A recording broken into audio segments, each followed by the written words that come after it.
This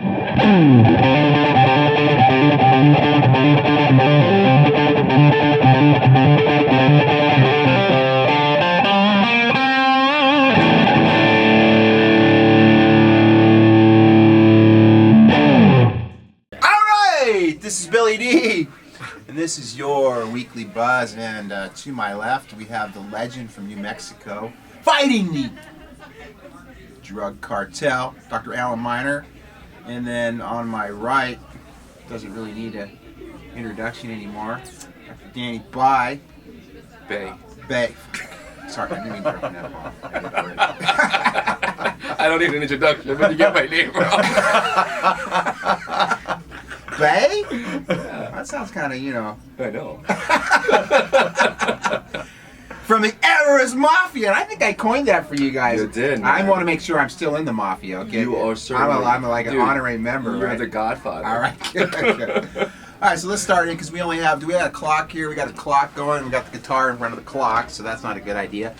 Got to keep these under 10 minutes here for our viewing audience, because you're all ADHD. Let's talk to you, Alan, first. Tell us a little bit about your little gig down in New Mexico, and tell us about who are your big opponents down there, and you don't have to mention any names, but just tell us what they're like and what they're about and what their drive is. We have a lot of them, and they're passionate. I think what's scary about it is they're as passionate to get drugs into our profession as we are to keep them out. I find that hard to believe. They're as passionate about drugs as we are substance abuse. As passionate as that group can get. They're passionate about.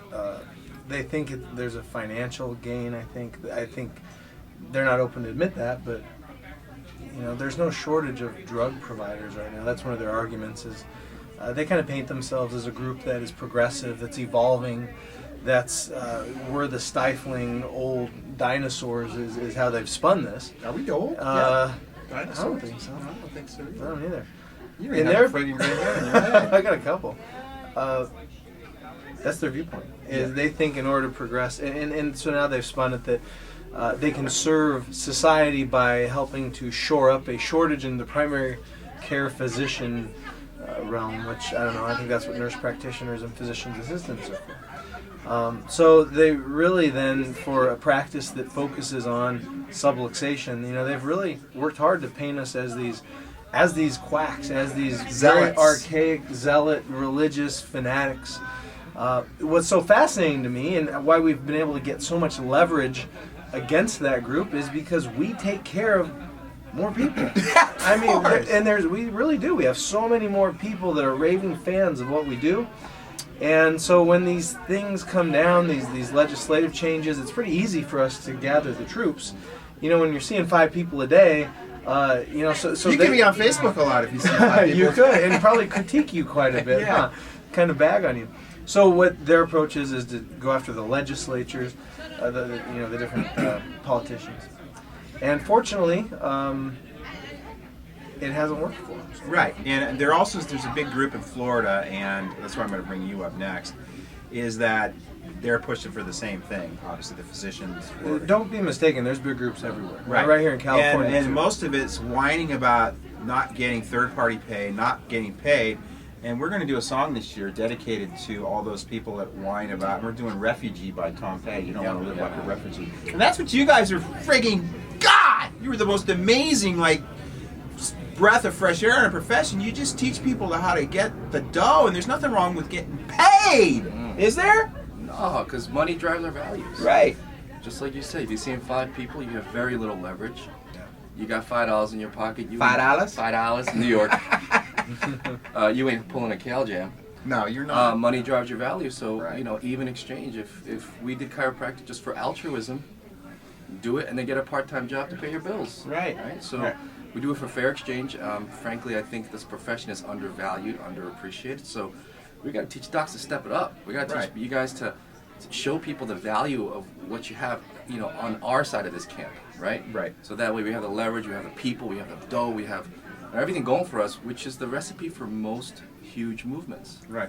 And we got a lot of students here tonight. I mean, I would say half students, and I'm really proud of the fact that we are really getting the students out and getting them, because they're not getting into school, I'm telling you right now. Dude, In fact, what a somebody, service for them to be able to come down. Right on. right, Right on. and get fed, and beer, Yeah. That was good. and water. One of them just told me she graduated. Her student loans are $210,000. She's gonna have to start selling weed or something. Oh, easy. Or at least know how to be successful in practice. Right, You know, exactly. and injecting people with stuff. Yeah, I think one of the reasons they say that they can help get people off of drugs, but that would be like saying I'm going to be a coke dealer so I can get people off of coke. Yeah. It doesn't make any sense to me, that rationale.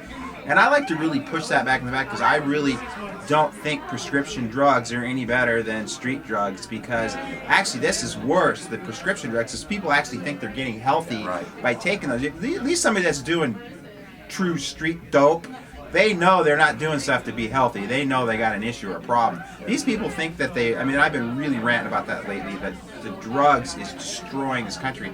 And for us to even try to go that direction, because most people, at least in my area, are running from drugs now. That's why it's so fresh and amazing to be a chiropractor. Now, you said a great point. You said is create value with your program, Everest Coaching, and teaching people how to get the money. But you've got another program, which I really hope you're going to talk about tonight. You've got the radio program, and I think that's really, we got to get on the airwaves, we got to get on the internet, we got on YouTube, everything.